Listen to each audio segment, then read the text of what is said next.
Sí, doctora Alejandro Aguilar de la Universidad Autónoma del Estado de México. Doctora, yo quisiera preguntar lo siguiente: las instituciones del federalismo que no se muestran muy amigables, muy hospitalarias para la institución municipal, ¿son suficientes o una reforma del Estado tuviera que atravesar por la creación de nuevas instituciones? ¿O cómo podríamos, en alcance a lo que usted ha comentado aquí, proteger al municipio? Yo siempre he pensado que el municipio no tiene ni pies ni dientes para defenderse de esta ofensiva histórica del resto de las instituciones. ¿Cuál sería su punto de vista? Solo coincido con usted.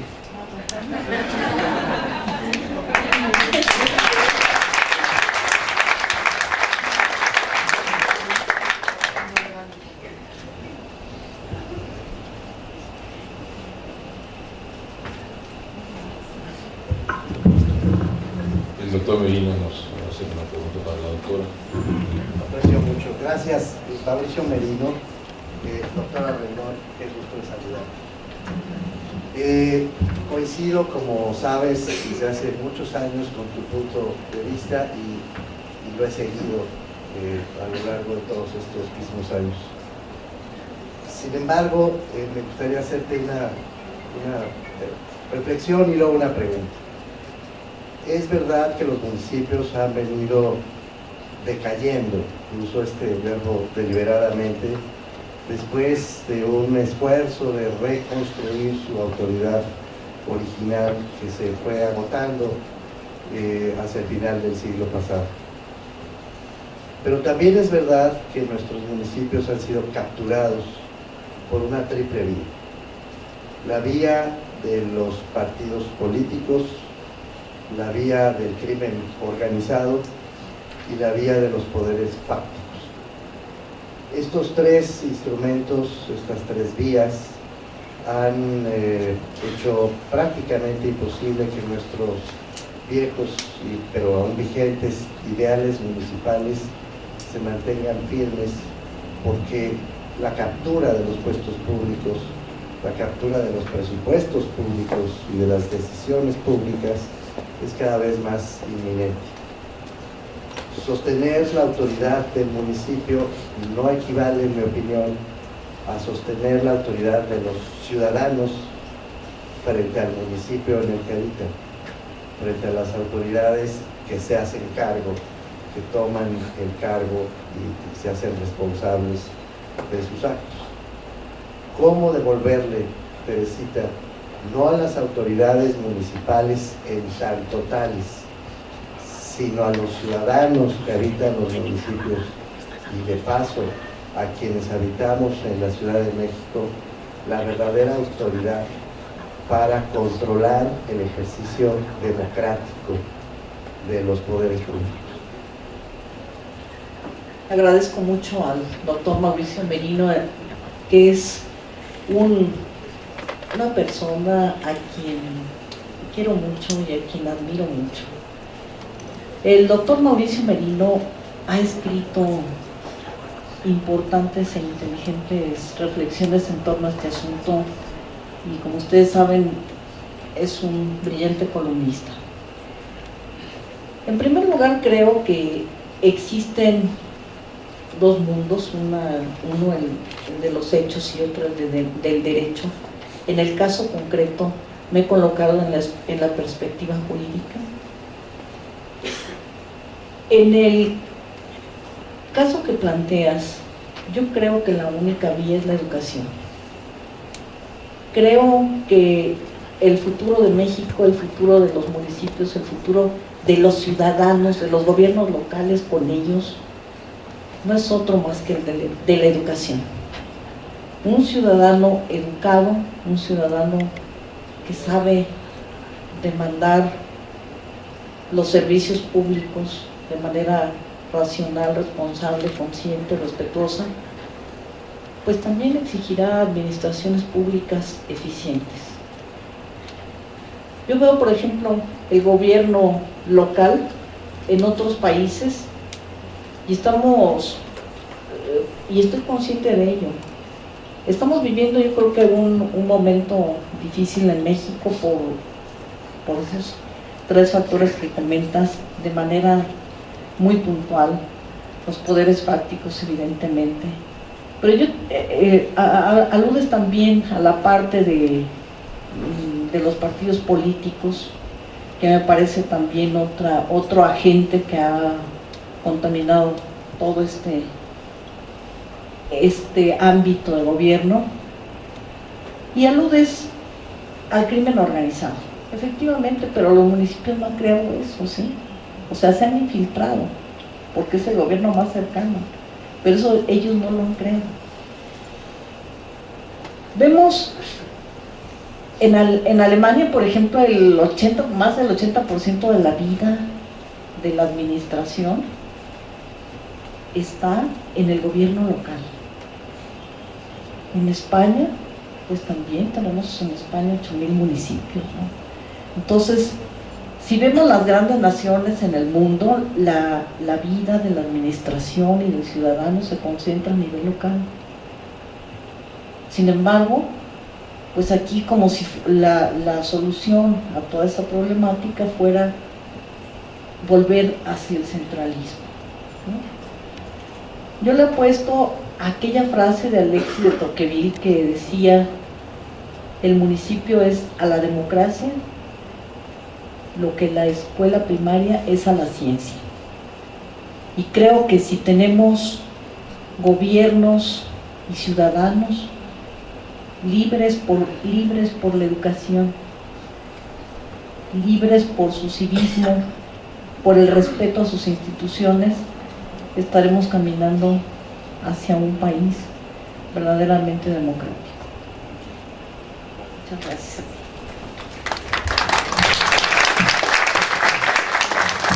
Las preguntas, licenciado Domínguez, por favor, y después tenemos dos de este lado, por favor. Después de la muy aguda pregunta del doctor Merino, he querido hacer uso de la palabra para saludar a nuestra admirada amiga Teresita de Jesús Rendón Huerta, a quien tuve el gusto de conocer hace 20 años.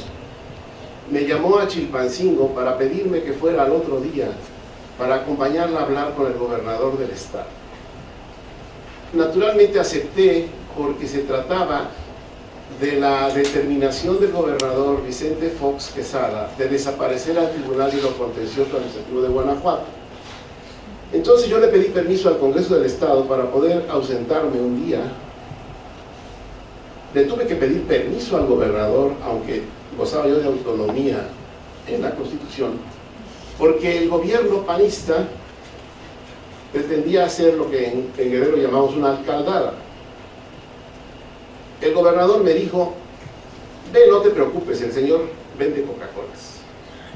De manera que cuando a las 12 de la noche el Congreso me autorizó a viajar, llegué a Guanajuato, y lo único que pude advertir es estulticia, ignorancia, inexperiencia. No porque yo la tuviera más que el gobernador, sino porque después de 30 años de estar en el sector público, algo había yo aprendido. Y entonces me acuerdo que acudí al gobernador Fox y le dije que si desaparecía el Tribunal de lo Contencioso Administrativo de Guanajuato, después la justicia federal seguramente lo condenaría en algunos casos al pago de indemnizaciones multimillonarias, y que él sería, como los maridos ofendidos, el último en enterarse. Ya entonces se hablaba del gobernador como aspirante a la presidencia de la República. 20 años después, vuelvo a verte y ya me diste la respuesta a la única pregunta que yo hubiera formulado, porque dices que si yo fui en 1996 a acompañarte, entiendo que no se abrogó la ley y que un año después se fortaleció con la justicia administrativa municipal. Entonces, en la evolución de la magistrada Teresita de Jesús Rendón Huerta, yo veo que todavía hay esperanza en que el país reconsidere en lo que en la actualidad, y por eso termino, me parece que ya es una caquistocracia. ¿Y qué es la caquistocracia sino el gobierno de los peores? Y en este sentido, me parece que la única manera de salvar a las instituciones municipales es con el valor civil, es decir, con mujeres valerosas e ingeniosas como tú. Te felicito.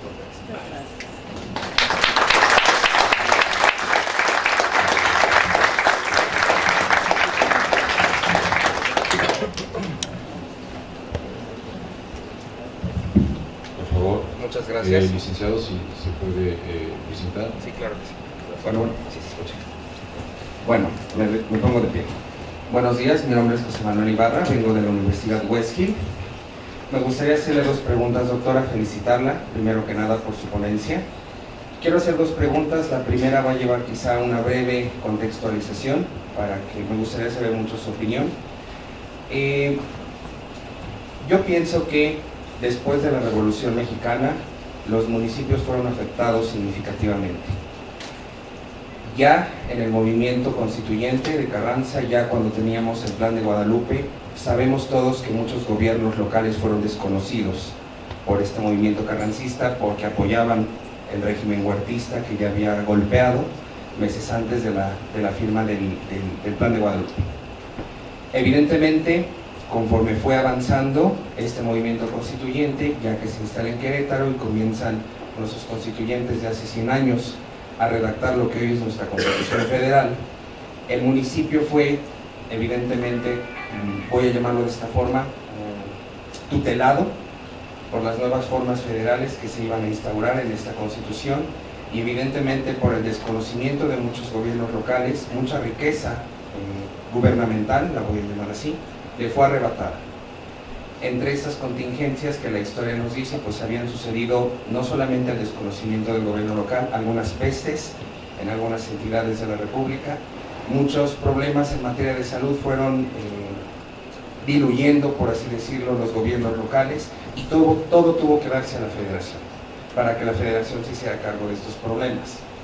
Ahora, 100 años después de estos sucesos, de que todos estos efectos postrevolucionarios ya han tenido un molde más concreto, de qué forma, y no solo los municipios, sino también los estados, de qué forma pueden decirle al papá federación, estamos listos para gobernar otra vez. Es decir, de qué forma se le puede decir a la federación que el gobierno local, en todo su sentido, incluido el gobierno municipal, está preparado verdaderamente para participar de forma activa, puesto que incluso el constitucionalismo local muchas veces llega a ser una copia de las constituciones federales. Y con esto conecto a mi segunda pregunta.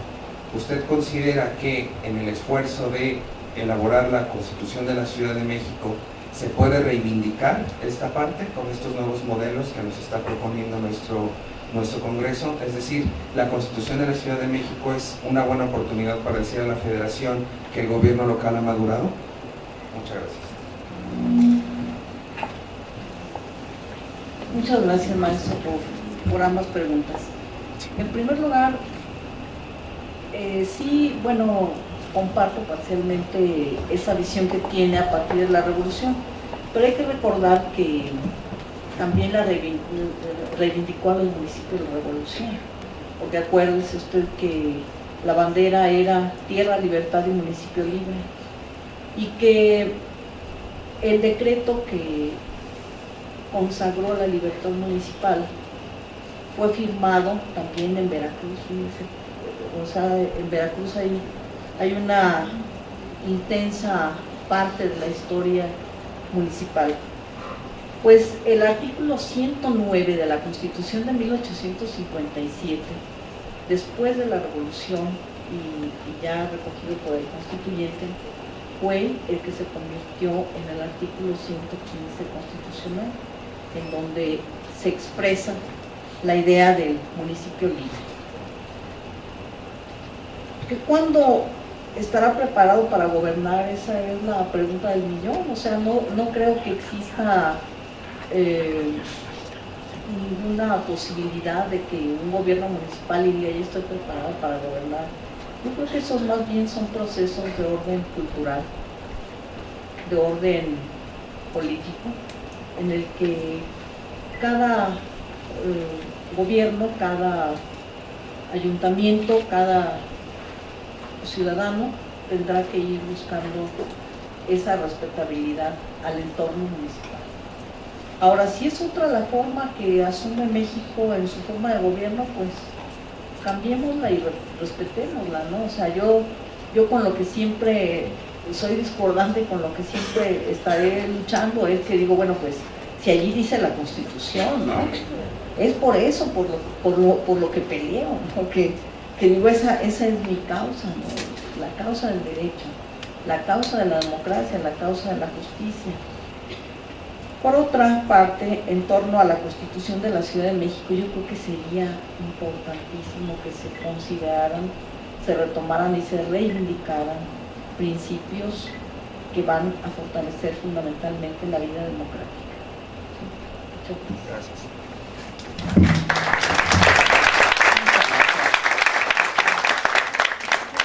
A nuestro compañero, el maestro Arturo González Jiménez, pues nos brindaron unas palabras de agradecimiento y despedida para la doctora. Siento mucho no poder permitir la pregunta, pero la doctora responderá posteriormente por el tiempo. Muchas gracias y perdón. Magistrado, por favor. Sí. Antes que nada, pues agradecer mucho, doctora Teresita Rendón, su presencia en este Tribunal de lo Contencioso Administrativo de la Ciudad de México, la invitación que se le formuló por parte de la Comisión organizada de los festejos del aniversario de nuestra Constitución Federal.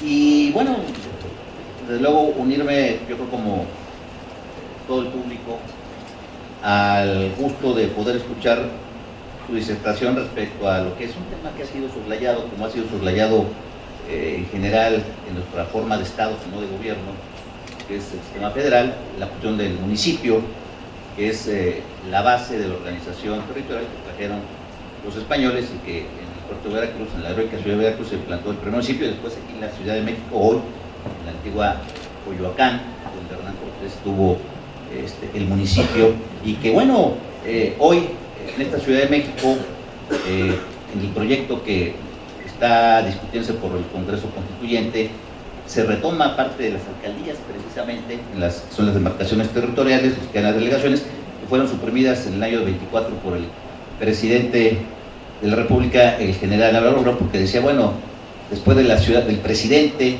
¿quién es el hombre más importante? Pues el gobernador de la Ciudad de México. Y entonces eliminó precisamente al gobernador, eliminó la figura municipal, porque pues no había haber una persona que tuviera más poder después de él, que era el presidente de la República, el Ejecutivo Federal.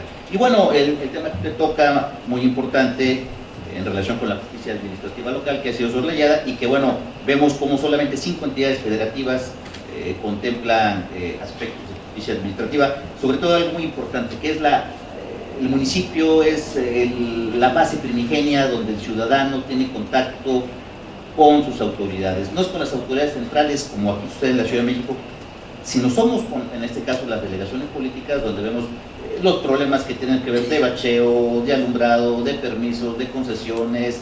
Todo eso tiene que ver con la figura del municipio, que ha sido soslayada.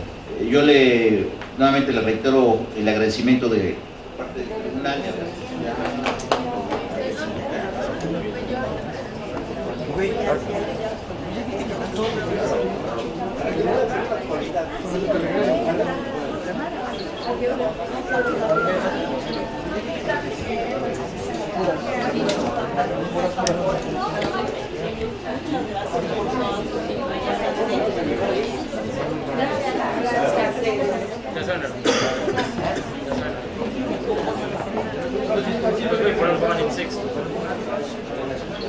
Pues ayer Martín,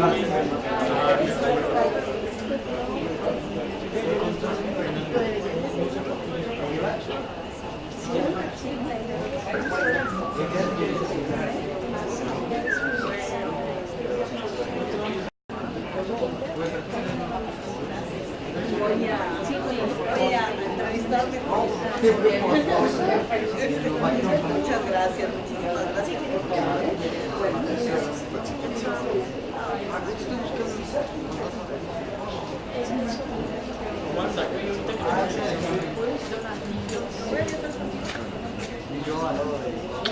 Otra vez te vi llegando a tu hijo, la acusó Emilio.